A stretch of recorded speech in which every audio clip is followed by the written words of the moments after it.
আপনি রমাদান মাসের বাজার এই শাবান মাসে করে ফেলার চেষ্টা করেন, পারলে ঈদের শপিংটাও করে ফেলার চেষ্টা করেন। রমজান মাসে বেশি বাইরে যাবেন এবং টাকা পয়সা নিয়ে গিয়ে স্ত্রী সন্তানের হাতে দিয়ে দিবেন না, যাও বাইরে গিয়ে মার্কেটিং করে আস। এই ভুলটা করতে যান, নিজে পরিবেশ নষ্ট করবে, রোজার রোজার যে আধ্যাত্মিকত্ব নষ্ট হবে, আরো হাজারটা যুবকের চোখের জানা করাও প্রয়োজন নাই।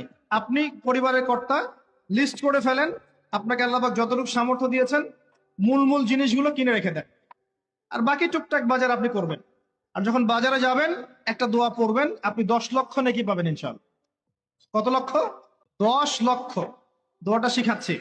দোয়াটা হচ্ছে লা ইলাহা ইল্লাল্লাহ ওয়াহদাহু লা শারীকা লাহ লাহুল মুলক ওয়া লাহুল হামদ ইউহয়ী ওয়া ইউমীত ওয়া হুয়া হাইয়্যুন লা ইয়ামুত বিয়াদিহিল খায়রু কুল্লুহু ওয়া হুয়া আলা কুল্লি শাইইন কাদির। একবার পড়লে 10 লক্ষ নেকি পাবেন বাজারে গিয়ে।